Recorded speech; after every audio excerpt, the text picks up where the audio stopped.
아까 말씀해주신 대로 미술관이 국공립 관련 기관일 경우에는 당연히 그 방역 조치에 의해서 문이 닫히는 상황이나 일종의 대안 공간이라고 하는 작은 전시장은 되게 우픈 얘기인데 코로나 이전이든 코로나 이후든 관객이 별로 없거든요. 그래서 그냥 오픈을 해놓고 관객들이 의지가 있으면 찾아오는 정도. 그러니까 심한 말로 어떤 전시장은 하루에 관객이 정말 뭐 한 명 올까 말까 이런 전시장도 사실 있거든요. 네, 그런 데서는 또 치열하게 이제 미술가들이든 뭐 기획자든지 열심히 작업을 하기도 하고 네, 그런 좀 오픈 상황이 있었습니다. 제가 알기로도 지금 권민 선생님이 이번에 했던 이곳에서 했던 전시도 원래는 8월부터 전시가 시작됐어야 하는데 그때 이제 광화문발 뭐 그것 때문에 오프라인 전시를 하지 못하다가 잠깐 뒷부분에 잠깐 했던 거죠. 그런 경우인데 그럼 뭐 그렇죠. 일테면 이제 관객을 만나는 무대라든가 이제 전시가 그리고 이런 경우에는 이제 그렇죠. 뭐 다칠 수도 있고 또 혹은 줄어들 수도 있는데 그러면은 그렇다고 해서 우리가 또 작업을 안 하는 건 아니잖아요. 사실 우리 작업이라고 하는 게 무대나 전시장에서만 하는 건 아니니까 그걸 올리기 위해서 이제 준비하는 과정들이 있었는데 그런 작업들은 계속 어떻게 지속들을 하고 계시나요? 아까 말씀하신 대로 저기 권정희 선생님 말씀하신 대로 연습장에서 이제 또 이제 코로나가 확산되는 경우도 있어서 연습마저도 제대로 못하는 경우도 있었다고 하셨는데 다른 어떻게 다 어떠신가요? 또 개인 작업 준비 전시를 올리기 위한 혹은 공연을 올리기 위한 작업들은 어떻게 진행되고 있는지도 궁금합니다.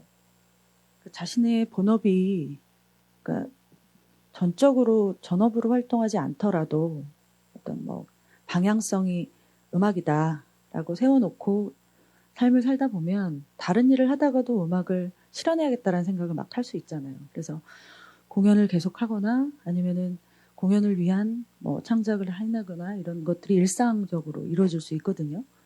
그래서 뭐 굉장히 많은 창작물을 낸다기보다는 그러한 일상 속에서 결국 자신의 예술을 실현해가는 어떤 또 상을 마련하기도 하고 뭐 이렇게 돼야지 이게 일련의 흐름인데 이게 흐름이 자꾸 끊기는 거예요. 왜냐하면 생계 문제도 해결해야 되고 그다음에 그렇게 예술을 막 자기는 폭발적으로 축적해서 내놓고 싶어도 들어줄 사람이 없고 그다음에 펼쳐볼 무대도 없고 그러다 보니까 제가 봤을 때는 똑같이 아까 선생님 말씀처럼 사실은 독립음악인이라고 표현되는 인디 뮤지션들 저희같이 이제 막 매체에 나오지 않는 예술가들이 그럼에도 불구하고 대단히 의욕적으로 해왔던 일들이 있어요. 자신의 음악을 펼치기 위해서. 그랬는데 이제 그런 상황이 도래했을 때 사실 심리적으로 되게 위축되기도 하고 그러니까 결론적으로 사실 수치로 말씀드리면 저희가 안 그래도 그걸 물어봤어요. 2019년에 당신들은 179명에게 물어봤더니 음악이나 공연을 통해서 작품 발표를 얼마나 했습니까? 물어봤더니 평균 뭐 15.9회 정도 했다. 그럼 예를 들면 뭐 정말 안 하는 사람도 한 달에 한 번은 공연을 하고 뭐 1년에 단 몇 작품이라도 내는 거죠. 생계를 유지하더라도 자신을 음악인이라고 이야기할 수 있는 정도의 수준으로 계속 고민을 하면서 살았는데 그게 이제 지금 상반기 6개월간 기준으로 저희가 조사를 해보니까 평균 4.73회로 줄었어요. 그러니까 3분의 1로 거의 줄었고요. 이걸 월 평균 드니까 0.79가 나와요. 그러면 그러니까 먹고 사는 것을 고민하고 그것을 실현하는 것 때문만이 아니더라도 제가 봤을 때는 마음이 창작을 해낼 수 없는 상태. 이것을 펼쳐보일 무대는 뭐 고사하고 저 또한 마찬가지거든요. 다른 일들을 하면서 계속 바쁘긴 한데 음악에 자꾸 집중할 수 없는 어떤 그런 감정적 상태이기도 했고 너무 이렇게 자꾸 흘러가니까 음악이 너무 불쌍한데 너무 우울한 얘기를 해드리려는 건 아니었고 어쨌든 음악인들은 좀 저희 다 마찬가지지만 자기 마음 속에 무언가 축적돼야 이것을 예술로 펼칠 수 있는데 마음이 코로나로 가득하니 고유의 자기 예술이 드러나기가 좀 어렵지 않았나 싶은 수치상으로 보니까 그렇게 되더라고요. 저희 뭐 표본이죠. 179명이면 근데 그럼에도 불구하고 유의미하지 않았나 싶습니다. 예. 저도 어디 뉴스 기사 자료를 봤더니 뭐 공연계 같은 경우에 공연 그 뭐라고 그러죠 매출액이 뭐 작년 같은 기간에 비해서 절반으로 줄었고 공연 수는 4분의 1로 줄었다고 그런 얘기 들었어요. 예. 하면 이렇게 한 칸 띄어앉기처럼 네, 객석의 그 자릿수 자체를 객석 수 자체를 제한을 하기 때문에 그 매출이 줄을 수밖에 없고요. 예. 그리고 아까 말씀드린 대로 국공립단체 같은 경우에는 이제 거의 코로나가 격상되자마자 바로 다 취소를 했고요. 이제 이미 공연 중이더라도 네, 공연 중이더라도 국립극단 같은 경우는 공연 중에도 그냥 바로 취소를 했습니다. 네, 그렇고 그다음에 그 이제 공연을 하는 연극을 이제 하는 단체 중에서 지금 가장 난감한 딜레마 중에 하나는 이 공연을 자꾸 영상 콘텐츠로 만들라는 이야기를 하거든요. 그리고 실제적으로 저희 극단에서도 지원을 해서 아주 작은 사업을 지금 하고는 있습니다. 그런데 굉장히 이제 난감한 거죠. 공연을 영상으로 자꾸 만들려고 하니까요. 이제 공연과 영상은 그야말로 완전히 다른 이제 장르인데 관객을 만나지 못하고 그것을 자꾸 영상으로 만들려고 그러고 그렇게 만드는데 계속 또 지원은 또 하니까 지원은 하는데 이제 이거를 만들면서도 뭔가 그 연극이나 이제 무용을 하는 사람으로서의 어떤 자괴감 이런 감정을 계속 느끼면서 하고 있는 거죠. 네. 그래서 내년엔 정말 어떻게 될지 모르겠고 이 지원된 금액을 이제 나라에서 지원하는 금액을 이제 어떤 방식으로 우리가 이제 공연계에서 소화할 수 있을지도 모르겠고 그 금액이 이제 완전히 전부 다 올해와 같은 금액이 다시 또 지원이 될지도 모르겠습니다. 네. 그리고 지금 권정희 선생님 같은 경우는 원래 강의도 이제 학교에 수업도 하시는데 그건 네. 어떤가요? 강의는 조금 양상이 좀 다른데요. 이거는 이제 제 개인 경험이기 때문에 이건 약간 분위기를 좀 달리하기 위해서 학생들이 굉장히 정겨워졌어요.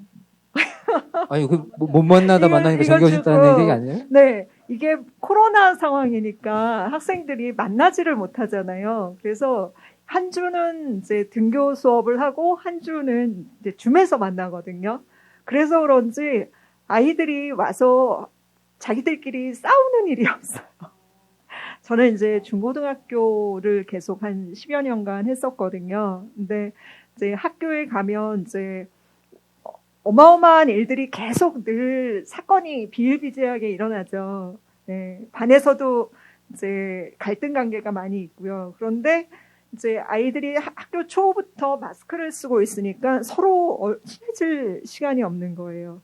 그래서 등교 오면 항상 늘 이제 굉장히 제잘제잘 대화 남녀 공학이더라도 그러한 분위기가 많이 형성이 돼 있고 그다음에 이제 제가 수업 자체도 공연을 못 하잖아요. 학생들하고 연극 수업을 해야 되는데 그래서 거의 대부분 작품을 직접 본인이 써보는 수업 그리고 공연을 발표를 해도 낭독극 정도만 체험해 보는 그런 수업을 하고 있거든요. 그래서 그런지 학생들이 좀 자기 자신에 대해서 좀 깊이 있게 고민을 하는 그런 계기는 됐어요. 그런데 공연을 못하니까 이게 연극 수업인데 지금 내가 희곡 창작 수업만 하고 있는 건지 제 정체성이 좀 의문이 드는 거죠. 네, 그렇습니다. 네. 그렇군요. 또 다른 장르도 마찬가지겠지만 또 시각예술이나 또 공공미술 쪽은 아무래도 공공미술을 하려면은 여러 사람들을 만나야 되고, 그죠? 그러니까 마치 우리가 보통 생각할 때 시각 작업은 보통 작업실 안에서만 할 거라고 생각하지만 그렇지 않은 미술 작업들이 또 굉장히 많거든요. 많은 사람들 만나야 되고. 그래서 코로나 때문에 그런 작업 과정에도 분명히 문제가 있지 않았을까라는 생각은 드는데 어떠신가요? 네, 뭐 특히 이제 참여예술 프로젝트 하는 작가들 같은 경우에는 이제 관객들을 직접적으로 소통하면서 작품 제작을 하거나 이제 이야기를 만들어가는 경우가 있는데 그러한 식의 프로젝트는 거의 다 취소가 됐다라고 봐도 무관할 정도이고 어떻게 보면 단순히 이제 프로젝트 취소가 된 게 아니라 사실상 그 작가의 그 노동에 대한 한마디로 뭐 수입원이 사라지게 된 거거든요. 근데 그런 부분에서 이제 그런 거를 지원해주는 쪽에서는 코로나니까 그냥 취소다라고 하고, 사실 그 예산은 이제 예를 들어 그게 이제 기관일 경우에는 그 기관의 그 문화예술 프로그램에 대한 예산이 이제 묶여 있게 되는 거거든요. 그렇죠. 예술가 나름대로 이제 수입이 없어지고 이런 부분이 없지 않아 있고, 그리고 이제 공공미술 같은 경우는 지금 정부에서 뭐랄까요, 그 외국의 사례를 좀 이렇게 가지고 와서 경제난이 있을 경우, 미국 같은 경우에 특히 이제 시카고라는 도시에서 한참 경제난이 있었을 때 지자체나 국가에서 공공미술에 대한 예산을 대거 할당하면서 예술가들에게 생계를 할 수 있는 수단이 될 수 있도록 하는 정책이 있었고, 그거를 지금 이제 한국에서도 실행하고 있거든요. 근데 이제 의도는 굉장히 좀 좋다라고 볼 수 있으나 이게 급하게 진행되는 사업이다 보니까 수행하는 기관에서도 사실 이제 이걸 어떻게 해야 뭘 될지에 할지 대한 모르는군요. 예. 부분부터 시작해서 공공미술이라는 거는 사실 제 개인적인 생각으로는 되게 교차적인 부분에서의 고려가 돼야 되는 부분이고, 그러니까 예를 들어 지역성이라든지 왜 거기여야 되는가, 그리고 왜 여기 이걸 세워야 되는가, 왜 이 이야기를 해야 되는가, 이런 공적인 이제 공론장이 반드시 필요한 작업인데, 예산을 집행하기 위한 수단으로서 공공미술이 이제 사업이 진행될 경우에는 그런 고려가 진행되기보다는 장소를 그냥 막 모아서 그렇죠. 예. 이 장소에 하세요. 이렇게 될 수 있는 우려가 있거든요. 그렇게 되다 보면 저희 뭐 다 이렇게 도시 지나다니면서 도대체 이런 건 왜 세우는 거야? 이런 거 많이 생각하시잖아요. 그러니까 그런 식의 어떻게 보면은 공공성을 오히려 좀 해칠 수도 있는 그런 작업이 될 수도 있는 우려가 좀 있는 거죠. 뭐 사실 지금 오늘 이제 레드워드 장소가 우리가 5년째 서울 시민청에서 그 레드워드를 했었어요. 개최를 했었는데, 아까 말씀하신 대로 국공립 기관들에서 다 이게 문을 닫아버리니까 대관을 할 수가 없었어요, 올해는. 그러다 보니 이제 여기 옛 남영동 대공분실에서 레드워드를 개최하는 이제 초유의 사태가 벌어졌어요. 의미 있죠.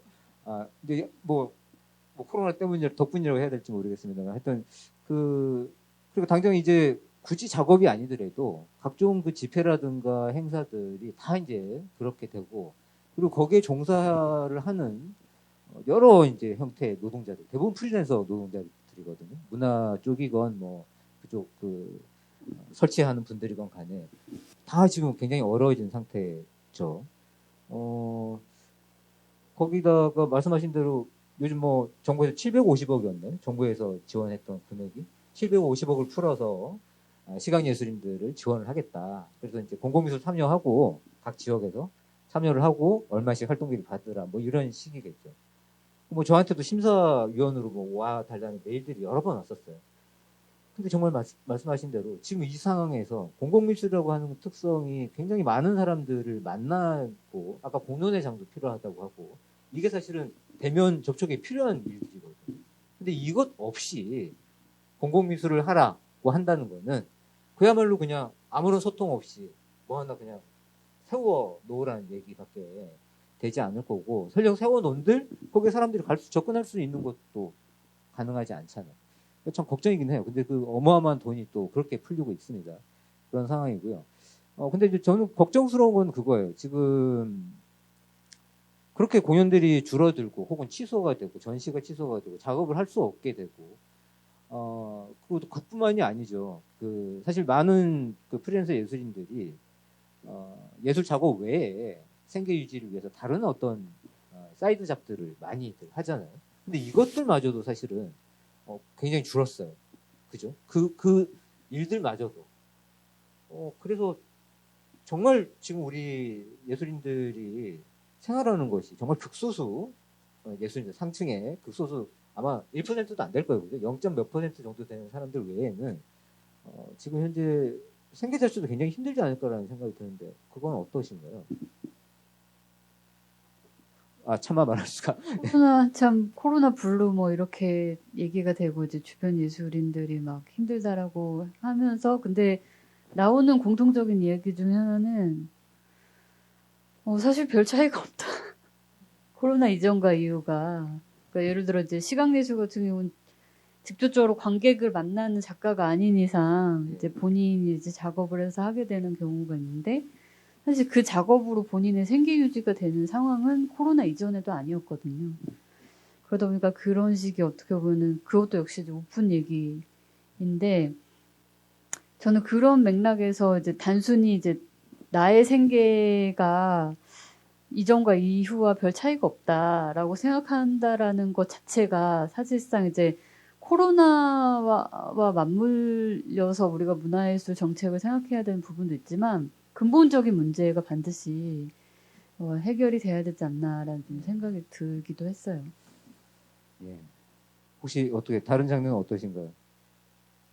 그래도 지금 학교에서는 그래도 수업이 온라인 수업으로라도 진행이 되고 있다는 건데 뭐 네. 줄어들거나 하게 되면 바로 강사들에게 타격이 오는 거 아닌가요? 네, 이제 학교 지원을 받고 있는데 학교는 매년 지원을 받거든요. 예. 그런데 과연 제 생각에는 연극을 지원을 할까? 그러니까 연극이나 무용 같은 신체 접촉이 많은 그 장르를 지원을 할까라는 의문이 드는 거죠. 그러니까 제가 생각을 해도 뭔가 위험하다, 막 이런 생각이 들 텐데 과연 이제 학교 재량으로 정할 경우에 이제 올해 했다고 해서 내년에도 반드시 지원을 할 것인가 그런 의문이 좀 들어서 이제 특히 무용이나 이제 공연과 관련된 예술 강사분들이 좀 힘들 수 있겠구나 그런 예상을 좀 하고 있고요. 그다음에 올해만 해도 수업이 굉장히 늦게 시작했어요. 코로나 때문에. 그래서 본인이 이제 우리는 시수를 뭐 이제 일정량 받아서 그 이제 학교가 신청하는 거에 따라서 이제 학교를 신청을 하면 이제 그 학교 선생님들 나가시는 선생님들마다 시수가 다르거든요. 예. 그런데 문제는 이 올해 안에 시수를 다 소화할 수가 없는 거예요. 그러면 이제 남은 만약에 자기가 한 50시수 남았다 그러면 그것을 포기할 수밖에 없는. 예. 왜냐하면 우리가 근로 계약직으로 정해진 기간이 있고 그 기간 안에 이제 수업을 다 소화를 해야 되는데 맞아요. 코로나 때문에 못한 부분을 소화할 수 없는 물리적인 시간의 한계에 부딪히는 예. 거예요.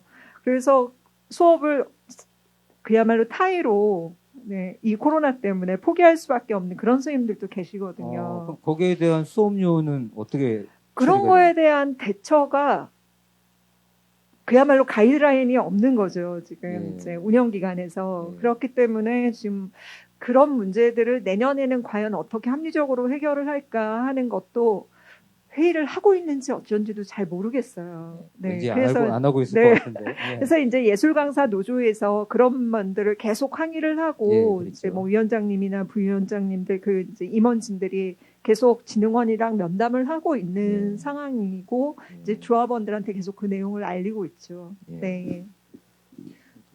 이순 선생님은 음악 하시는 분들 중에 경업하시는 분들이 이제 꽤 되니까 그렇죠. 예. 저 이번에 실태조사에도 사실 그 질문을 했는데 전업을 하시냐 겸업을 하시는지 아니면은 그럼 겸업을 주로 뭘 하시는지 그리고 그럼 왜 하시는지 뭐 이런 것까지 여쭤봤는데요. 그중에 이제 재밌는 대답은 저희도 이제 강의가 많고요. 제일 그다음에 기획 제작이나 전문직이라고 이야기하는 그러니까 소위 기술과 무대 실현을 동시에 하는 사람들은 무대는 사라졌지만 기술 제공은 아직 할 수 있는 정도의 수준인 거죠. 시장이. 그래서 그런 정도가 있고 이제 기타 의견으로 나온 게 저희는 연습실을 만들어서 자기 연습실 겸 이제 대관을 하는 경우들이 있어요. 그래서 연습실 관리하고 있다. 그다음에 방송국 PD도 하고 FD 하고 있다. 카페 점장하고 있고 웨딩 사진 촬영하고 학습지 방문 교사 저희 안 그래도 오늘 저희 선배님이 이따 공연하실 텐데 그 일을 경험을 하고 계시고 뭐 사진 작가 뭐 이런 거 고민 상담해주고 뭐 이런 행사 무대 이제 행사가 그래도 간간히 이제 있게 되면 그 무대와 관련된 일용직 근무를 하시는 거죠. 행사 기획팀으로. 그래서 그런 식으로 어쨌든 최대한 공연 쪽에 혹은 강사 쪽에서 강의를 하거나 이런 식으로 최대한 경험을 하시는 분들이 있지만 사실 아까 선생님 말씀처럼 저희의 고되고 어려운 상황은 코로나 이전과 크게 다르지 않으므로 저희가 나이가 어느 정도 들면 사실 아르바이트 할 자리도 없잖아요. 대한민국은. 특히나 30대 후반의 여성이 아무리 기술이 예술적으로 수준이 돼도 그걸로 뭔가를 수입을 실현하지 못했을 때 어디 딴 데 가서 정말 무슨 서비스 알바라도 하고 싶으면 쉽지 않거든요. 힘 좋고 젊은 친구들을 사실 채용을 하고 싶어 하죠. 이거는 원래 우리 사회가 갖고 있는 구조적인 문제라는 것도 있는 것 같아요. 저도 그렇게 생각하고, 그래서 코로나만을 이야기할 수는 없고, 원래 독립 뮤지션들, 그러니까 인디 음악이라고 표현되는 우리 뮤지션들이 갖고 있는 어려움들, 이런 것들 좀 같이 바라봐야 되지 않을까. 이 자본주의가 갖고 있는 아주 중요한 특성 중에 하나이기도 하잖아요. 나이 든 사람을 사용하지 않으려고 하는 것, 그게 있다고 볼 수 있습니다. 그러게요. 저도 걱정입니다. 지금 당직을 맡고 있어가지고 여기 지금 몰두를 하고 있는데 이제 나중에 임기가 끝나고 나면 현장으로 돌아가야 되는데 제가 이 작업을 이어갈 수 있을지. 사진도 이제 상업 사진도 저는 하거든요. 당연히 이제 생계를 해야 되니까. 근데 아시지만 사진 쪽도 일종의 영업이 필요하죠. 거래처를 만들어 놔야 되기 때문에 그게 오랫동안 끊어지면 당연히 또 작업이 안 들어옵니다. 그래서 굉장히 걱정스럽긴 한데 또 한편으로는 말씀하신 대로 코로나 이전하고 이후하고 그다지 그렇게 큰 차이가 없다. 우리 예술 쪽은. 그렇다고 한다면 어떤가요? 코로나 블루라고 하는데 우리들 마음마저도 블루해지거나 하는 것도 별 차이가 없는 건가요? 굉장한 차이가 있다고 아, 생각하는데, 그래요? 그러니까 예를 들어 모르겠어요. 그러니까 적어도 이제 사실 이제 도시 안에서의 문화 공간이 전 되게 중요하다고 생각을 하는데 코로나로 인해서 문화 공간이 다 닫힘으로써 꼭 문화예술계에 종사하지 않는 분이라 하더라도 뭐 얼마만큼 높은 수준의 문화예술 향유를 하는가 문제가 아니라 이게 정말 일상의 한 일부분인데 미술관과 공연장과 각종 문화시설이 이제 문이 닫힘으로써 그러면서 오는 그 어떤 코로나의 우울감이 더 가중되는 부분이 없지 않아 있다라고 생각이 들거든요. 그래서 뭐 하다못해 뭐 주말이 되면 뭐 얼마 전에까지 막 뉴스 나왔잖아요. 뭐 다풍놀이 하는데 사람이 몰렸다던가. 그러니까 이런 식의 뭔가 즐기고자 하는 그런 향유의 느낌을 채울 수 있는 공간이 사실 문화예술 공간인 건데 그런 것들이 이제 닫히다 보니까 분명한 어떤 예술계뿐만이 아니라 이건 사실 모든 사람들이 가질 수밖에 없는 부분이 아닌가라는 생각이 들어요. 저는 이렇기도 하구나라는 걸 좀 새삼 느꼈던 게 저 자신의 힘듦 때문에 조금 몰랐던 부분을 최근에 알게 된 건 일이 있는 사람도 미안한 마음, 조심스러운 마음 때문에 내가 수입이 여전하고 또 일을 뭐 코로나지만 마스크 쓰고 그래도 계속 하고 있는 사람조차도 그렇게 밝지 않다. 그리고 일이 없는 사람은 없는 사람대로 이제 의욕이 바닥을 친 상태에서 그래서 일이 생기면 기뻐해야 될 것 같은데 그렇지 않다라는 거죠. 그러니까 비관적이라는 거예요. 그러니까 이게 이제 나아졌어. 그럼 이제 다시 살면 돼. 이게 아니라 언제 끝날지 모르는 이 상황 속에서 일이 있어도 귀찮아. 뭐 이런 생각도 심지어는 들 정도로 그게 다시 이렇게 예술가 본인이 스스로 이렇게 업이 안 되면 사실 저는 선생님 말씀하셨지만 일반적으로 사람들도 우리가 보통 에너지라는 게 있잖아요. 그럼 무대 위에서 예술을 하는 사람들이 충분히 에너지를 발현하고 정말 이렇게 환희에 차서 기쁨에 차서 좀 뭔가 발현해야만 무대 아래서 보는 사람도 그거를 가져가고 느낀다고 저는 생각하거든요. 근데 이제 무대 위에 쓰는 사람도 지금은 좀 지친 거고 힘든 거예요. 공연을 하는 와중에도. 그러니까 정말 끌어올리는 게 되게 어려운 거죠. 그래서 또 다른 장르는 모르겠어요. 미술이나 다른 것들은 모르겠지만 최소한 이렇게 자기 몸으로 감정이나 에너지를 끌어올려서 펼쳐야 되는 사람들은 지금 다들 일이 있어도 힘들고 없어도 힘든 상태이지 않을까. 그래서 보니까 이제 심리 상담을 지금 코로나 이전에도 우리는 자살 예방 뭐 이래가지고 지역마다 상담해주는 센터가 굉장히 많은데 저도 최근에 이제 상담을 한번 받아보고 싶어서 알아보니까 예술인 복지재단에서도 심리 상담해주는 게 있고요. 너무너무 많이들 찾고 있더라고요. 그리고 상담해 주는 곳이 굉장히 많더라고요. 예, 그래서 우리 모두 다 진짜 예술을 하던 안 하던 혹은 공연이 있던 없던 힘든 상태인 것 같다. 어떻게 권영희 선생님은 그래도 학교에서 학생들하고 만나니까 조금 나으실지 모르겠지만 연극계는 또 다르지 않나요?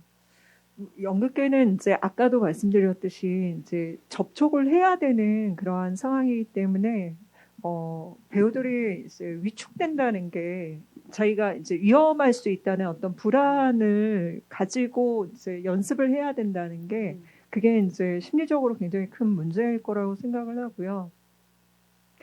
그 다음에 이제 언제 또 코로나가 갑자기 또 단계가 변해가지고 이렇게 이제 처음에는 뭐 1단계였다가 그 다음에 갑자기 또 단계가 격상되면 또 자리를 이제 다시 또 배치를 해야 되고 아니면 이제 문을 닫아야 되고 막 이러는 상황까지 가고 그 다음에 그 비대면 공연을 하게 되는 이제 그러한 상황까지 가게 되니까 이게 자기가 본인이 이제 연극을 하는 건지 이게 연극을 공연을 하는 거를 녹화를 해서 이렇게 하는 게 마치 이게 수순인 것처럼 아까도 얘기했지만 이것을 계속 가게 되는 건지 그러려면 이제 그냥 매체로 가지 내가 왜 연극을 하고 있나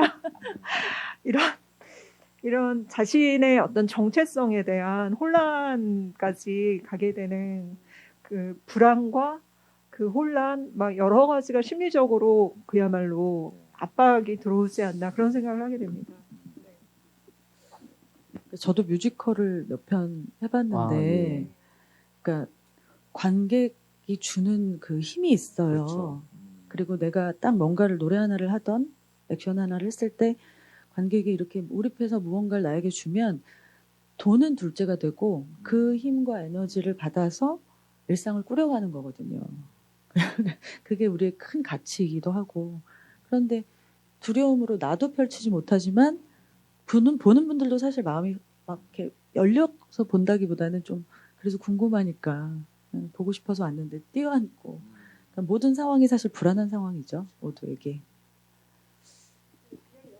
하지만 그 무대에서 객석을 보면 좀 약간 분위기가 싸하죠. 전부 다 마스크를 끼고 네, 그렇죠. 보고 있으니 이제 관객의 반응을 알 수가 없는 거예요. 네. 특히 이제 코미디를 하시는 분들은 아주 힘들다고 하시더라고요. 네. 제대로 해야 되는. 저도 이렇게 공연을 하면 사람들이 어떠세요 이렇게 물어보고 아는 부분은 따라하세요 이렇게 할 수 있잖아요. 근데 마스크를 쓰면 안 들리는 부분도 그렇죠. 있고 본인 스스로도 내가 해봤자 뭐 잘 안 들리겠지 해서 그냥 안 하고 가만히 있어요. 근데 제가 그러거든요. 다 들립니다. 부르면 다 얼굴에서 느껴져요. 이러면서 같이 하자고 그러죠. 좀 반대로 관객의 입장에서 주로 이제 공연을 많이 보는 걸 좋아하는 타입인데 소극장에 앉아가지고 사람들이 그래도 다 깨알같이 코로나 상황인데도 마스크를 끼고 와서 공연을 보고 있는 그 상황 자체가 한편으로는 이렇게 어쨌든 공연과 예술을 좋아하는 사람들이 분명히 존재하구나. 아무리 코로나로 상황이 어렵다 하더라도 그런 것도 느꼈고 또 한 가지는 관객의 입장에서는 되게 저는 좀 리액션을 잘하는 편이거든요. 이렇게 아주 막 좋아하시는 이러면서 관객인데. 우와 막 이런 거 잘하는 편인데 말씀하신 대로 이렇게 분위기 자체가 처음에 공연이 시작이 될 때 되게 싸하고 뭔가 그런 리액션을 크게 하면 내가 남에게 피해를 줄 것 같다는 생각에 관객의 입장에서는 그냥 좀 이렇게 억누르면서 공연을 좀 즐기게 되는 그런 것도 없지 않아 있는 것 같아요. 그래서 사실 생각해보면 지금 우리 코로나 시기 살면서 공연장발 코로나 확산 이런 건 없었어요. 그러니까 마스크를 쓰고도 입을 꾹 다물고 네. 보니까 공연장이 제일 안전해요. 매일 방역하죠. 네. 그리고 딱 가면 정말 그 방역 수칙을 굉장히 엄수해서 막 그 티켓팅 할 때도 1m 이상 거리를 두고 한 명씩 가서 이렇게 하고 굉장히 신경을 많이 쓰시거든요. 아까 말씀을 하셔서 또 생각이 났는데 저는 이제 공연을 하는 당사자이기도 하지만 공연 보러 가는 거 되게 좋아하는 덕후거든요. 표를 구할 수가 없어요. 정말 오픈하면 10분도 안 돼서 매진이에요. 그래서 와, 이 코로나 때문에 정말 좋은 공연을 사람들이 그 관객들이 열심히 찾아보는구나. 그거는 예, 오히려요. 예, 그래서 정말 제가 한 티켓팅을 한 네다섯 번을 시도를 했다가 실패한 공연의 매진이라서 실패한 그런 사태가 있었습니다. 네. 우울하지만은 않는 사태입니다. 좋네요. 이번 네. 저는 제가 이거를 보실 분들이 어떤 분들인지 잘 모르겠지만 아까 저희의 정체성을 잡고 얘기를 하셔서 살짝 얘기하면 최근에 집회가 아주 없던 건 아니거든요. 예를 들면 뭐 여러분 지금 뭐 사회적으로 다 아실 것 같은데 이스타항공의 문제라든가 아니면 그 외에도 여러 가지 아까 말씀하신 것처럼 자꾸 이제 코로나를 이유로 그렇지 않았으면서도 불구하고 어렵다고 해고가 쉬워지는 막 이런 상황이 도래했을 때 어쨌거나 집회를 했을 때 그전에는 사실 우리가 이게 아무리 생존권을 위해서 나였지만 거리에 나와 있으면 좀 지루함이 있잖아요. 그럼 뭐 핸드폰도 많이 보고 막 수다도 떨고 옆 사람하고 근데 이게 1m씩 떨어져서 앉다 보니까 본인이 이 시간을 충분하게 이제 진짜 집중해야 되는 상황에 놓여 있는 거예요. 참여하시는 분들이. 그러니까 무대에 대한 집중도도 너무 높고 오히려 스마트폰 잘 안 보세요. 오히려 무대 이야기 듣고 그다음에 수다를 떨면 안 된다는 생각을 하시는지 예, 옆 사람하고 얘기도 잘 안 하시고 하면서 이 어떤 면에서는 굉장히 집중력이 높은 네. 상황이 도래하더라고요. 또 그런 면도 또 있었군요. 근데 그러니까 지금 그 어쩔 수 없이 이제 우리가 작업을 좀 변화시켜야 하는 측면들도 또 있었잖아요. 네. 그리고 뭐 국공이 아예 그냥 전시관이나 공연장을 닫는 것도 있고, 뭐 거리두기 해서 이렇게 한 자리 한 자리 뛰어앉게 한다든가 이런 것도 있지만 어떤 거 지금 현재 어쨌든 이 상황을 어떻게든 좀 해결해 보려고 현장 차원에서 뭔가 좀 이렇게 작업 방식을 변화시킨다든가 아까 뭐 이렇게 강요된 방식이 아닌 현장 차원에서 좀 변화시키는 그런 모색들을 해본 것도 혹시 있나요? 경우는 그 여기 민주인권기념관에서 나의 말이 세계를 서트릴 것이다라는 제목으로 이제 국가보안법 전시를 했을 때 원래는 제가 이제 예술 감독을 맡았었는데 전시를 준비하면서 가장 큰 고민이 장애인 비장애인의 관람에 대한 고민이었어요. 왜냐하면 이 공간 자체가 사실 이제 장애인 접근성이 상당히 떨어지는 그렇죠. 설계로 건물이 지어졌기 때문에 이거 어떻게 하면 좋을까 항상 그게 고민이었고 사실 이제 전시를 상설적으로 하는 사람의 입장에서는 사실 해결할 수 없는 수준의 문제가 있는데 이번에 코로나로 어쨌든 최대한 어떤 행사든 간에 온라인으로 진행을 하고 저희가 이제 총 11명의 국가보안법 관련 이제 여성 구술자분들이 이야기를 담아내는 전시였는데 그것도 다 온라인으로 오픈을 했거든요.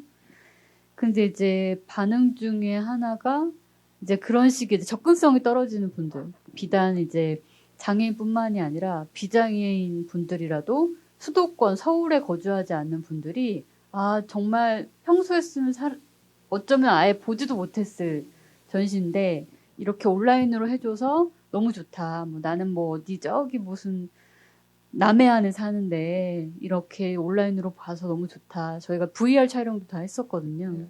그러니까 물론 코로나로 전시를 못 열었기 때문에 이제 그렇게 집중도를 가지고 작업을 할 수 있었던 부분이 있었지만 어쨌든 이렇게 수도권 서울 위주의 로컬적인 작업이 될 수밖에 없었기 때문에 이제 비장애인 분들도 다른 타 지역에 사시는 분들이 접근할 수 있는 부분이라든지 아니면 이제 장애인 분들도 마찬가지로 그런 부분에서 이제 동등하게 비장애인과 똑같이 어쨌든 온라인으로 전시를 보실 수 있어서 좋았다라는 말씀을 좀 해주셨어요. 그래서 이게 이제 그냥 코로나 때문에 이렇게 했지만 사실상 한편으로는 저는 어떻게 보면 좀 고려해야 될 측면이 아닌가라는 좀 생각이 들기도 했어요. 지금 너무 많이 그런 생각이 드는데요. 미술 같은 경우 저도 미술 보는 거 너무 좋아해서 사실 미술관을 가서 이렇게 관람을 하려면 왜 그런지 꼭 시간을 꼭 이렇게 많이 내야 될 것 같다는 생각도 들고 그랬는데 음악도 비슷한데 예를 들면 헤비 메탈 밴드 친구들이 클럽에서 공연을 하는데 비대면으로 근데 어차피 비대면으로 하지 않을 때도 사람들이 많이 오진 않았단 말이죠. 그랬는데 온라인을 같이 하니까 오히려 사람들의 반응이 조금 더 있는 거예요. 그러니까 한번 호기심으로 보기도 하고 그다음에 이제 후원 계좌를 이렇게 연단 말이죠. 예. 그랬을 때 오히려 와서 헤비메탈 그 음악을 들으려고 직접 오는 수요는 되게 적었지만 영상으로 이렇게 보고 나서 괜찮아서 후원을 하는 사람들이 있다 보니까 더 효과 면에서는 좋았다는 얘기를 들은 적이 있거든요. 그래서 저희 이제 같은 조합원인데 그래서 굉장히 놀랍게 그럴 수도 있겠구나. 근데 사실은 음악은 지금 거의 완벽하게 비대면 온라인으로 하는 것들이 이제 많은데 단계가 이제 조정되면서 지금은 사실 또 실내 한 20명까지는 초대할 수 있고 근데 어쨌든 새롭게 만든 건 아니고요. 음악 같은 경우는 너무너무 많았어요. 그동안 온라인으로 해왔던 게 아주 멋있게 자본을 투여해서 멋있게 음악을 영상으로 송출하던 서비스들이 원래도 많았고 근데 오히려 지금 시대가 이렇게 왔는데 문제가 뭐냐면 영상으로 하든 그게 어떤 새로운 방식이든 비용이 꽤 든다는 거예요. 그렇죠. 네, 그냥 내 몸 하나 가서 연주하면서 노래하는 게 가장 비용이 덜 드는데 그렇지 않고 무언가를 새롭게 방식을 구현해내려면 그것도 이제 돈이 있으면 멋있고 돈을 많이 투여하지 못하면 그만큼 보이지 않는 거죠. 그래서 뭘 새롭게 구상하기가 사실은 쉽지 않은 것 같아요. 공감하는 게 이제 어떤 장르든 간에 이제 영상으로 해라, 온라인으로 해라 이런 식의 방향성으로 지금 가다 보니까 지금 뭐 다양한 문화예술 지원이 있긴 하나 뭐 아까 뭐 영상 제작 쪽으로 지원을 해줬다라고 한 사례도 말씀 주셨지만 사실 이제 저는 이제 미술 작가이긴 하지만 이거를 이제 영상으로 만드는 뭐 예를 들어 홈페이지를 구축한다던가 온라인으로 뭐 이런 생중계를 하고 있는 분들이 당장 받을 수 있는 페이가 사실 되게 열악해요 지금. 그렇죠. 그러니까 뭐 정당하게 어느 한 지자체에서 아예 그거에 대한 예산 편성을 해서 진행된 사업이 아닌 경우에는 없는 예산을 쪼개서 뭐 온라인으로 좀 촬영해 주세요 이렇게 해서 하게 되는데 사실 영상 촬영 같은 경우에는 장비 대여비만 하더라도 기본적인 금액이 올라가는데 없는 예산에서 어느 단체가 예술단체가 그걸 요청할 경우에는 사실 거의 어떻게 보면은 나쁜 말로 착취일 수도 있는 너 뭐 영상 편집 좀 해? 그러면 네가 해. 뭐 이런 식의 상황도 되더라고요. 그래서 그런 부분도 좀 고려해야 되지 않겠나. 근데 또 다른 한편으로는 대형 회사들, 영상 관련, 온라인 콘텐츠 관련 대형 회사들은 지금 흑자거든요. 그러겠죠. 그러니까 그 독립적으로 이 영상 촬영이나 온라인 작업하시는 분들은 뭐 이렇게 상황이 더 나아진지 안 나아진지 모르겠으나 오히려 이제 되게 큰 기업 구조에서는 굉장히 큰 수익을 올리고 있는 이 상황도 좀 바라봐야 되지 않나라는 생각이 들어요.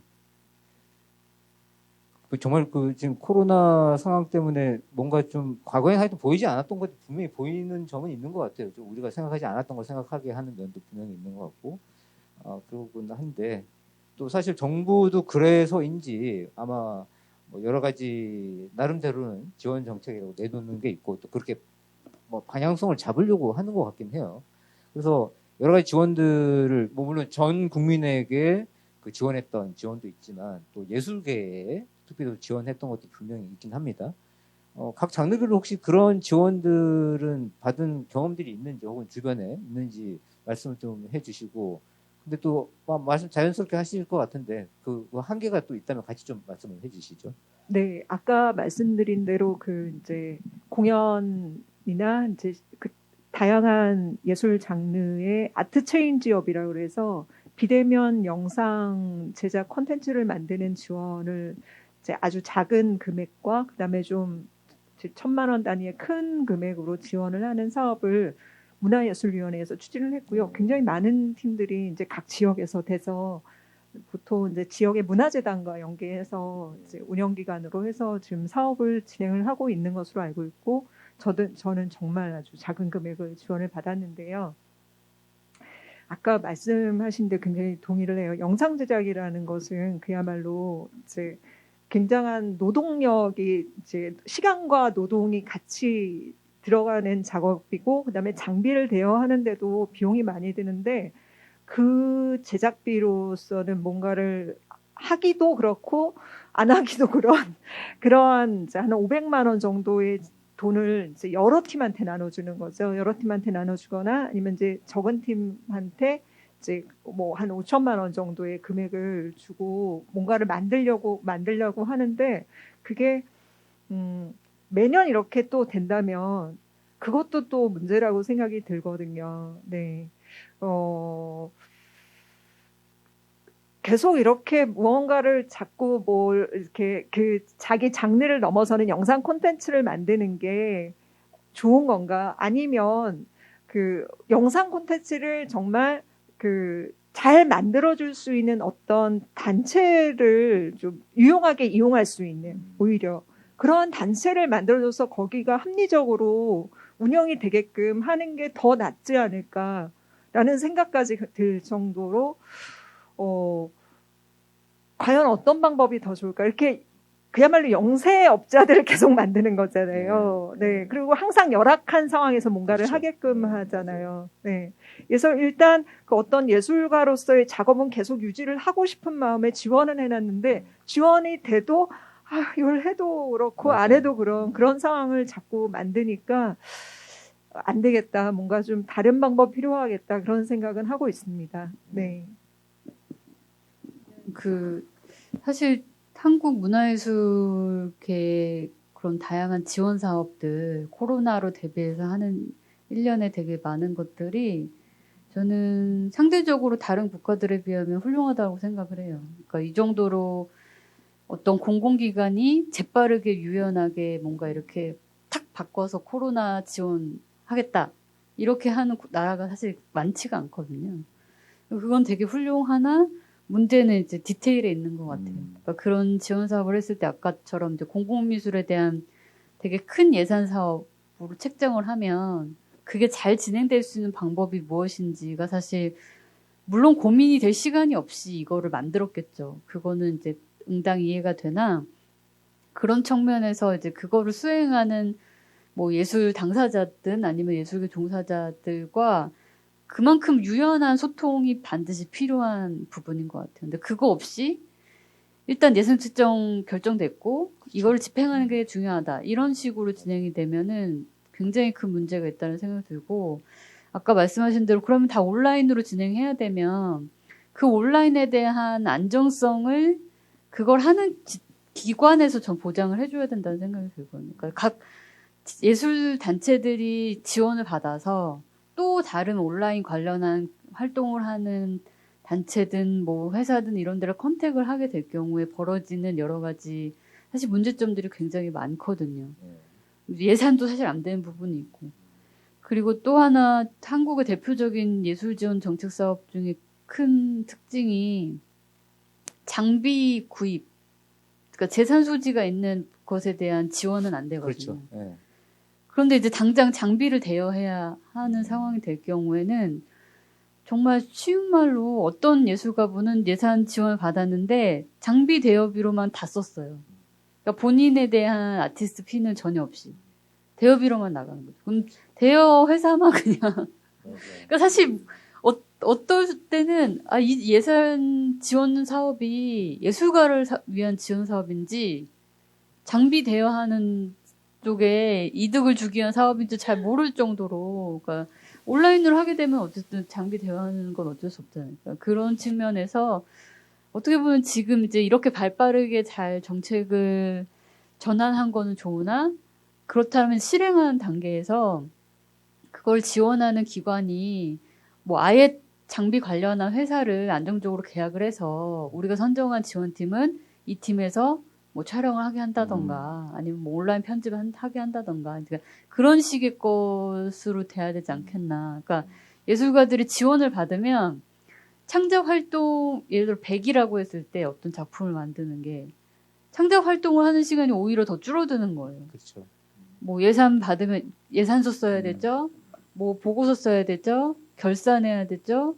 그리고 온라인까지 하게 되면 몰라야 되는 장비 공부부터 여러 가지 해야 되니까 오히려 조금 더 창작 활동할 수 있는 시간은 줄어드는 부분이 있지 않나라는 생각이 들어요. 예. 저는 그러니까 뮤지션 유니온이라는 특히나 이제 제가 올해 운이 나빠서 사무국장을 했다고 말씀드렸잖아요. 그러니까 저는 지원과 관련해서는 사실 너무 할 말이 많아서 시간 보게 되는데 그 중에 이제 가장 저희의 이제 좀 분노를 자아냈던 과정은 아시겠지만 코로나 이후에 간담회도 많았고 우리 어려운 상황을 같이 고민해보는 자리가 많았는데 사실 한결같이 나왔던 얘기 중에 하나는 지원 사업과 관련해서 선별 지원이었다라는 거죠. 그러니까 예술가들에게 지금 너무나 힘든 상황이 도래했는데 자 그러면 너 무슨 창작물을 해낼 수 있어? 창작물을 담보로 이만큼 줄게라는 거죠. 지금 너무 힘들다고요. 너무 괴롭고 힘든데 먹고 사는 것도 그렇고 예술을 펼칠 자리도 없고 이래서 힘든데 자꾸 뭘 하겠다고 하면 줄게 이렇게 되니까 특히나 이제 뭐 다른 그 결과물이 굉장히 이제 구체적이고 구현이 가능한 거면 뭐 뭐 미술이면 그림일 것이고 뭐 어떤 물건 같은 것일 것이고 뭐 그렇다면 근데 음악은 사실 눈에 보이지 않다 보니까 뭐냐면 관객을 만나야 되고 그 관객 수가 나의 음악의 어떤 성과일 수도 있고 그런 경우들이 많았단 말이에요, 과거에. 근데 사람이 모일 수 없는데 자꾸 무언가를 만들어내라고 하면 어떻게 펼치냐는 거죠. 근데 어쨌든 그렇게 우리의 창작 의욕과 창작 그 력을 담보로 마치 이제 그걸 담보로 돈을 주겠다라는 것 같은. 그게 이제 어떻게 그 다음에 어떻게 발현됐냐면 올 한 해 예술인복지재단에서 창작지원금을 2번을 예. 했죠. 상반기, 하반기. 저는 떨어졌습니다만. 근데 그 전체 기준, 뭐 재산 기준 너의 그동안의 어떤 삶의 예술을 해왔던 건 다 알겠어. 기준 8점이에요, 그게. 기본 점수 8점에 플러스 2, 3점이 더 되면 받을 수 있는 거거든요. 그게 10점 이상이면. 근데 그 기준이 뭐냐면 3개예요. 하나는 너 처음 신청했어? 이거예요. 그 다음에 혹시 농어촌이야? 그 다음에 코로나 때문에 얼마나 피해 입었어? 요거 3가지가 더 증빙이 되면 점수가 높아져요. 그래서 저는 상하반기에 다 이제 안 됐는데, 근데 뭐 사실 저희 실태조사에도 이제 했지만 조사한 179명 중에 한 100명 이상이 사실 받았어요. 신청을 해서. 근데 이제 그런 경우에는 과거에는 오히려 일정한 수준이 돼야 이걸 줬단 말이죠. 근데 너무 어려운 사람들은 또 받게 되는 경우도 있는 거죠. 아이러니하게. 예, 그래서 지원이 자꾸 무언가 기준을 두고 다 어려운데 기준을 두고 했다는 것 그것이 좀 어려웠고요. 저는 좀 그래도 고무적이었던 게 뭐냐면 각 지역의 지원 사업이 예술가를 대상으로 하는 지원 사업이 다 달랐어요. 그중에 예를 들어 서울은 선별 지원이라는 느낌으로 뭔가를 내고 증빙하고 이랬다면 인천 같은 경우는 제가 확인해 보니까 무조건 예술인 증빙만 되면 30만 원 이렇게 받았다고 하더라고요. 경기도도 안산인가 뭐 비슷한 양상이었고, 그러니까 근데 저는 사실 뭐 예술인 기본소득 뭐 이거가 아니라 어쨌거나 재난 상황에서는 자꾸 뭔가 기준을 세워서 뭘 담보로 해서 이러지 않고 일단 최소한의 예술인 증빙이 된 사람들은 주는 게 어땠을까라는 생각이 좀 들기도 해요. 그러니까 이런 여러 가지 상황이 사실 재난 상황인 거잖아요. 그러니까 분명한 재난 상황이고 이게 그냥 감기 정도의 수준으로 되는 문제가 아니고 지금 1년이 넘게 진행되고 있는 상황에서 그렇다라면은 신세한탄만 하고 힘들어만 할 거냐? 저는 아니라고 생각이 들거든요. 그래서 좀 고민이 드는 것이 지금이야말로 그렇다면 그 문화 자본주의 생태계를 좀 다시 재구성해야 되는 것이 아닌가라는 생각이 들어요. 그러니까 과거에 그러니까 코로나 이전에 막 관객 한 뭐 200명, 300명 막 해놓고 작업하는 이런 식의 것이 사실 지금 불가능한 상황에서 예를 들어 이제 공연 같은 경우 관객 입장에서 막 대형 막 공연장들 있잖아요. 지금 다 이제 문을 닫고 있는 상황이긴 하지만 그러니까 더 이상 이제 그런 식의 상황이 지금 코로나 상황에서는 그런 대형 공연장, 대형 콘서트, 대형 문화 행사가 저는 사실 어떻게 보면은 어렵다라는 생각이 들거든요. 근데 그건 또 어떻게 보면은 분명 코로나뿐만이 아니라 이 한국 문화예술의 자본주의 생태계에서도 좀 승자독식하게 되는 전 측면이 분명히 좀 있다라는 생각이 들어요. 물론 뭐 그 안에서는 또 어려움이 분명히 있겠으나 그래서 사실 이제 아까 뭐 소극장 얘기도 하고 대안공간 얘기도 했을 때 그런 공간은 사실 워낙에 소규모였고 그렇죠. 코로나 전이든 코로나 이후든 그러니까 그런 소규모 형태의 예술 활동이 좀 벌어지고 그런 소규모 활동을 하면서 힘들어했던 예술가들이 어떻게 보면은 자신의 창작 활동을 좀 더 지치지 않고 지속 가능하게 할 수 있는 구조가 돼야 되지 않겠나라는 좀 생각이 들어요. 그래서 대학로에 정말 많은 공연장이 있지만 사실 뭐 그러니까 모르겠어요. 저도 뮤지컬 좋아하고 많은 큰 공연을 보는 거 좋아하지만 오히려 사실 그렇게 막 큰 공연장에 사람들이 몰릴 때 소극장에는 진짜 관객이 10명이 안 돼서 힘들어했던 극단이나 공연이나 이런 것들이 굉장히 많고 미술계도 마찬가지로 국립현대미술관이든 뭐 어느 유명한 갤러리에 막 정말 몇천 명이 몰려들어서 전시 보는 상황에서 어느 한 대형공간에서는 하루에 관객이 10명 될까 말까 한 부분들이 분명히 있거든요. 그래서 그렇다면 지금 이런 코로나 재난 상황에서 오히려 좀 우리 문화예술계가 적극적으로 이 생태계 구조를 좀 재편성하는 것이 좋지 않을까 그런 시기가 필요하지 않을까 좀 생각이 들어요. 아니, 권민 선생님께서 이제 이 자본주의 문화 생태계 자체 전환이 좀 필요하다라는 말씀하셨는데 이게 뭐 코로나 이전에도 사실은 비슷한 상황이었기 때문에 코로나를 오히려 계기로 해서 좀 전환점을 마련해 보자 뭐 그런 말씀이신 것 같아요. 뭐 혹시 그거 관련해서 또 각 장르별로 혹시 말씀하실 게 있으면 음악은 사실 음악 산업이라고 표현하면서 자본이 투여된 만큼 회수하는 어떤 이런 시스템이 되게 오래됐잖아요. 아시겠지만 우스갯소리로 저희가 이제 그러거든요. 뮤지션 유니온이 초기에 이제 만들어질 때 어떤 그런 이슈가 뭐였냐면, 그러니까 노래가 하나 만들어져서 사이트에서 600원, 700원을 받고 사람들이 구입을 해서 들을 때 과연 창작자인 저한테 얼마가 오느냐는 거예요. 그때만 해도 10원이 왔어요. 7년 전 뭐 이럴 때거든요. 근데 지금은 6원이 온다 그래요.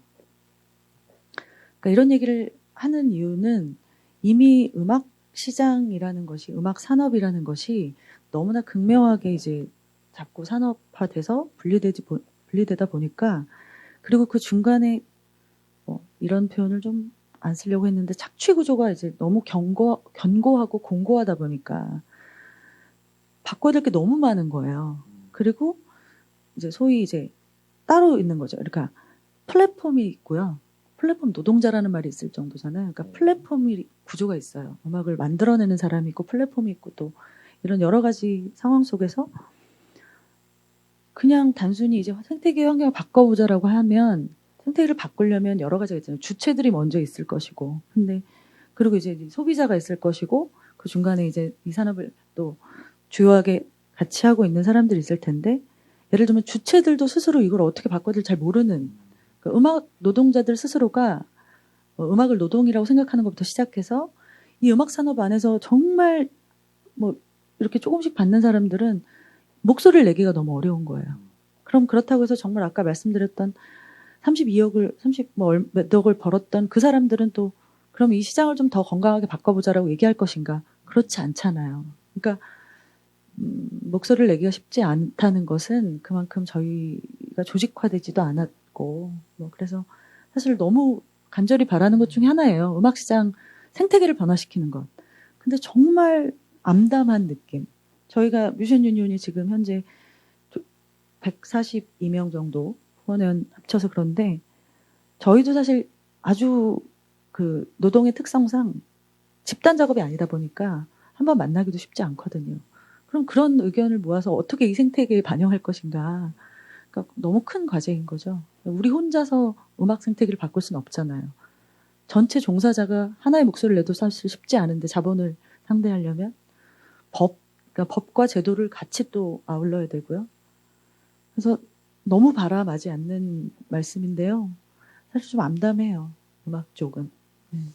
음악 쪽은 사실 이렇게 자본이라고 하셨는데 그야말로 거대 자본이 있죠. 음악 시장을 이렇게 잠식하고 독식하고 있는 자본이 있어서 한편으로는 또 힘든 면도 있고 한편으로는 좀 약간 이렇게 전선이 그어진다라는 느낌이 있긴 해요. 어떤가요? 이제 공연 예술 쪽은 공연 예술이라고만 하게 되면 거기도 역시 그렇게 거대한 자본이 있나요? 네, 아무래도 이제 뮤지컬은 그야말로 이제 헐리우드 시스템. 네. 자본에 의해서 움직이는 경우가 많긴 하지만 거의 대부분의 그 대학로에서 이제 작은 소극장에서 공연하시는 극단들이나 그 활동하시는 배우분들은 그 독립예술단체라고 할 수 있죠. 적은 자본으로 본인들이 원하는 공연을 본인들이 마음이 맞는 분들과 함께 작업을 하는 거를 그야말로 원칙으로 하고 있고, 그다음에 그 생태계 문제도 이렇게 연극계에서 이제 미투도 있고 그랬잖아요. 그래서 그런지 그 공연 작업 현장도 굉장히 안전한 공간으로 만들기 위한 그런, 오늘도 이제 레드어워드 수상하러 오시는데 KTS 워킹그룹 이제 만들어지고 네. 지금 저기 엠바고를 푸신 겁니까 지금? 예. 네, 그래서 뭐 그렇게 하고 있는데 이렇게 글쎄 제 개인적인 얘기를 하면 저는 이제 경기도 군포 3본에서 지역 연극을 하고 싶다는 바람이 있어요. 이제 꼭 대학로로 나와야만 하는가라는 생각을 하거든요. 거기에 있는 시민들도 만나고, 그다음에 이제 제가 만나게 된 청소년들도 이제 연극에 관심 있으면 저희 극단에 와서 작업을 하면서 뭐 이제 배우의 꿈이나 작가의 꿈이나 뭐 연출의 꿈을 이제 이렇게 뭐 할 수도 있고 이어질 수도 있고, 네. 그래서 그 자신이 살고 있는 지역과 연결해서 무언가를 계속 도모를 하는 게 가장 좋지 않을까라는 생각을 저는 좀 개인적으로 좀 하고 있거든요. 이렇게 뭔가 기후 위기나 이런 걸과 또 관련을 했을 때 가장 이제 강조를 하는 부분이 자기 지역에서 무언가를 하자, 그런 의견들을 굉장히 많이 내고 있거든요. 그래서 그러한 가능성들을 계속 도모를 하고 있는데 레지던시도 들어갔다가 쫓겨나고 공립이니까 아무래도 이제 코로나 때문에 막 이런 게 발생을 하면서 약간씩 조금 좌절이 되긴 하지만 그래도 그런 모색들을 계속 하고 있죠. 예. 네. 그게 말씀 지역의 로컬을 오히려 확산시키면 중앙으로 집중된 그 자본의 힘만이 다가 아니라 지역에 다 살아나서 사람들이 자기 지역의 문화를 향유하는 그런 상황이 되면 도움이 되지 않을까? 네. 뭐 얘기를 얼마 나눈 것 같지 않은데 굉장히 시간이 빨리 가죠. 빨리 가서 지금 이게 라이브라 또 후 일정이 있어서 지금 저 우리 감독님한테 지금 끊으라는 사인이 자꾸 들어오고 있는데요. 한 5분만 더 사용하겠습니다. 지금 짧은 시간이지만 아주 그 현장에 우리가 몰랐던 얘기들도 듣게 되고 생각하지 못했던 것도 생각하게 해 주셨던 것 같은데, 지금 방금 얘기 나온 건 이제 문화 생태계 자체에 좀 전환을 하고 그 한 방법으로 지역에서 활동 필요하다고 생각하고, 아마 여기 있는 분들 다 동의하시겠지만 뭐 중앙에서건 지역에서건 혹은 뭐 미디어를 통해서건 어떻게 하건 간에 정작 그 작업을 하는 사람들의 노동권과 거기에 대한 합당한 보상 같은 것들이 이루어져야 되는데 사실 한국에는 그게 없죠. 여러 가지 지원비 내려오지만 아까 말씀하셨지만 지원비라고 오면 거기에 인건비 자체가 아예 책정이 되어 있지 않은 경우가 태반이죠. 지금도 마찬가지고 이런 거 사실 바꿔가야 할 것들이 많고, 그런 걸 바꿔가려면 역시 이제 주체들이 사실은 모여야 되고 같이 싸우는 일이 필요하다고 생각이 합니다. 갑자기 이게 제가 이제 정리를 하고 있는데요. 요런 맥락들 다 같이 생각을 하셔가지고 이제 뭐 정리 발언이라고 해야 될까요? 혹시 오늘 오셔가지고 이 얘기 하려고 했는데 못 하셨던 이야기 있으면은 한 1부 정도씩은 시간이 될 것 같아요. 들어가시면서 한번 말씀해 주시죠. 할 말 다 했던 건 아니시죠?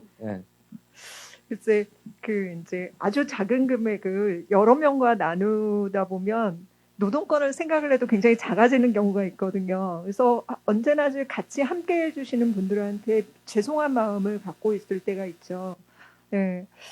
그래서 항상 늘 딜레마예요. 이런 식으로 계속해서 영세한 예술 활동을 이어가는 게 옳은가, 아니면 이 금액을 연극이라는 건 항상 늘 많은 사람들과 한다는 이런 저도 어떻게 보면 편견 같은 게 있을 수 있는데 이것을 아주 적은 사람들과 그냥 이제 금액을 조금 더 크게 해서 하는 게 옳은가 하는 딜레마를 늘 갖고 있거든요. 하지만 중요한 거는 이제 예술 창작자들이 저는 기본적으로 노동가라고 확신을 하고 그렇게 해야 된다고 생각을 하기 때문에 특히 이제 나라에서 지원을 해줄 때 인건비 책정을 몇 %로 제한을 한다거나 그다음에 그 일하는 사람의 그 인건비에 대한 그 이제 뭐라 해야 되나 금액 책정을 이제 그야말로 얼마를 해야 된다고 강요를 한다거나 그러한 일은 없어야 된다고 생각을 하고요. 이번 같은 경우는 저는 금액의 98%를 인건비로 책정을 했거든요. 네, 예. 98%를 인건비로 책정했는데 말이 없더라고요. 그래서 그냥 교부 신청을 했어요. 그래요? 네, 예. 이번에는 예. 별다른 그냥 한번 해봤는데 별다른 얘기가 없더라고요. 그래서 뭔가 예전에 비해서는 살짝 당당해지는 그러한 작업을 지금 이제 추진을 하고 있습니다. 네. 분명히 된다고 했습니다. 이제 예. 인건비를 98% 책정을 해도 그렇게 제출을 했는데도 지금 아무 문제가 없었다는 얘기도 하셨고 권은미 선생님은 어떠신가요? 저는 사실 제가 여기 계신 이제 두 분이 되게 사실 좀 부럽거든요. 그러니까 미술계는 노동조합이 없어요. 그러니까 저도 역시 이제 미술가도 노동자라고 생각을 하고 사실 노동조합이 있었으면 좋겠다. 시각예술 노동조합 뭐 이렇게 하든 뭐 그런 식의 것이 돼야지만이 사실 이제 예술가 스스로 자신의 처우에 대해서 뭐 조직된 이야기들을 할 수 있고 정책에 반영할 수 있는 아주 자그마한 것이 되지 않을까 하는 생각이 들어서 뭐 여러 가지 이제 사실 한국 사회 안에서 다양한 정국이 있었잖아요. 지금까지 뭐 미투부터 시작해서 뭐 국정농단 뭐 다양한 뭐 예술검열 뭐 이러한 여러 가지 어려움 속에서 사실 한편으론 다른 장르들은 뭔가 이렇게 조직된 힘으로 이 어려움을 돌파구해 나가는 모습이 전 되게 한편으론 부러웠거든요. 지금 뭐 연극계에서 특히나 뭐 하고 있는 다양한 뭐 성폭력 관련한 여러 가지 뭐 토론부터 시작해서 그런 것들이 전 되게 많이 부러워서 미술계 역시 이제 그러한 활동이 전 필요하지 않을까라는 생각이 들어요. 어떠한 뭐 강사로만 이제 운영되는 그런 것이 아니라 이제 정말 독립된 미술 활동을 하는 사람들의 노동조합이 분명히 있어야지만이 뭐 코로나 장기화 사태로 상황이 악화되더라도 좀 힘을 모을 수 있지 않을까라는 생각이 듭니다. 촬영하시는 선생님 되게 불안하시겠다. 네. 빨리 말할게요. 제가 최근에 이제 이런저런 뭐 간담회나 뭐 정책 관련해서 다니다 보면 뭐 고용보험이든 기본소득이든 아니면 그 어떤 너타의 뭐 정책이든 사실은 저는 정서가 기반이 돼야 된다고 생각해요. 그러니까 뮤지션 유니온의 설립 과정에도 사실 표현이 되었지만 음악 노동의 사회적 인식을 제고하고 뭐 가치를 회복하고 뭐 이런 얘기가 있거든요. 그게 뭐냐면 우리가 우리 스스로의 예술을 노동이라고 생각하지만 하는 것도 기본인데 사회가 그것을 사회 구성원 모두가 쟤네도 일하고 있고 열심히 일하니까 돈을 버는 게 당연해. 취미로 하는 게 아니야. 이런 사회적 전체적인 의식이 다 예술에 대한 공의, 노동으로서의 인식이 함께 키워져야 되는 거고요. 그래서 저는 저희 조합원들 중에 이제 대답을 그렇게 해주신 분이 계시더라고요. 바람을 말씀하시라고 그랬더니 예술을 전업으로 하는 우리 예술가의 시대도 중요하지만 전 국민의 예술적 가치를 높게 평가하는 시대를 맞이했으면 좋겠다. 그러니까 예술이 편안하게 시민을 만나서 그러니까 시민들이 모두가 예술을 실현하고 향유하는 것도 중요한데 우리 모두가 서로 예술이 반드시 노동이라는 것을 의식적으로 공감해야만 고용보험이든 그게 뭐든 지금 사실 대단히 우리를 특수고용이라고 느끼고 뭐 특수한 노동이라고 생각하게 자꾸 만들어가는 어떤 게 있는데 그렇지 않다. 그리고 우리가 생산해내는 것 자체가 사회적 가치를 갖고 있다. 나 하나만 먹고 살자고 만들어낸 음악이나 미술이 아니라 우리 모두가 다 향유해서 사회적 가치가 높아지는 거지 않느냐 이 사회에. 그래서 그렇게 의식적인 공유, 공감 그런 게 돼야만 좀 괜찮지 않을까? 다음을 얘기할 수 있지 않을까 싶은 생각이 듭니다. 오늘 이 자리가 그런데 좀 도움이 되지 않을까 바라면서 마치겠습니다. 예. 이게 저게 짧은 시간 안에 많은 얘기를 하려다 보니까 뭐 어떤 분은 우리 1시간 반 90분 동안 할 얘기가 있겠냐고 이렇게 걱정하시는 분도 계셨어요. 근데 또 역시 우리가 할 얘기가 많죠. 사실 한 3시간은 해야 할 얘기 다 할 수 있을 것 같은데 오늘 이렇게 짧게 일단 이렇게 이야기를 나눠봤습니다. 얼마 전에 저기 예술인 고용보험 법안 이제 관련된 법안들이 개정이 됐고 지금 예술인 고용보험 관련해서 시행령이 만들어지고 있다고 합니다. 예술인 고용보험 우리가 제도를 이제 같이 이렇게 여기 있는 현장 단위들과 같이 준비를 하면서 가장 중요했던 건 그거였습니다. 예술인도 노동자다. 그래서 그 노동권을 인정을 하고 거기에 맞는 합당한 보상과 거기에 맞는 권리로서의 사회보장 제도 중에 하나로 고용보험을 요구했던 것인데 지금 현재 지금 시행령 지금 만들어지고 있는 거 보면 아주 이상한 표현이 있습니다. 예술인과 근로자. 이건 예술인과 근로자가 다른 범주라는 얘기예요. 예술계 안에도 자본가가 있고요. 예술계 안에도 사용자가 있고 그리고 또 예술계 안에도 노동자가 있는 겁니다. 예술계 안에도 사용자와 노동자가 있습니다. 그 말은 예술 노동자가 있다는 얘기죠. 예술인이라고 해서 전혀 별개의 사람이 아니라 그 안에도 역시 자기가 일할 만큼 그걸로 생계를 이어가는 분들이 계시다는 점. 다만 그 노동의 형태가 다른 노동과 약간 다를 뿐이라는 점. 그리고 그러기 때문에 우리가 고려해야 될 사항들이 많습니다. 지원을 할 때도 그렇고 예술인 고용보험이라든가 혹은 뭐 다른 관련된 예술 노동 관련된 법안들을 만들 때 고려해야 할 점들이 많죠. 근데 더 중요한 것은 그런 것들을 진행을 할 때 정부가 자, 옛다. 우리가 이런 거 해주겠다. 이런 식의 시혜적인 태도로 할 게 아니라 현장의 예술인들 얘기부터 먼저 들어야 합니다. 지금 이제 코로나 관련해서 나왔던 여러 지원들, 정책들도 그런 한계들을 가지고 있었던 건데요. 앞으로 이제 코로나 이후에 여러 가지 뭐 아까 말씀하신 대로 문화 생태계를 바꾸고 예술 노동권 보장을 하기 위해서 여러 가지 조치들이 필요한데 물론 우리가 같이 싸워 나가야 되겠지만 또 그 가운데 정부도 그렇고 사회도 그렇고 어쨌든 여기에 주인공은 주체는 우리 예술 노동자들이라고 하는 점 분명히 기억을 하고 우리들 목소리부터 좀 귀 기울였으면 좋겠습니다. 일단 이 방송 보고 계시는 분들부터도 우리 목소리 좀 더 기울여 주시고 아마 각 현장에서 아마 이런 자리들을 계속해서 만들어 갈 겁니다. 아까 뮤지션 유니온에서는 자체적인 지금 실태 조사도 하고 있고 예술광산 노조에서 계속 열심히 싸워가고 있고요. 그리고 지금 우리 권은민 선생님은 미술관 노조도 만들자고 제안을 하셨습니다. 곧 만들겠죠. 예, 같이 만들어 보도록 하도록 하겠습니다. 이제 계속해서 활동들 관심 가져주시고 이것도 우리만의 문제는 아니죠. 그죠? 예, 예술 노동자만의 문제는 분명히 아닙니다. 한국 사회에 지금 불안정 비정규직 노동자 모두의 문제이기도 합니다.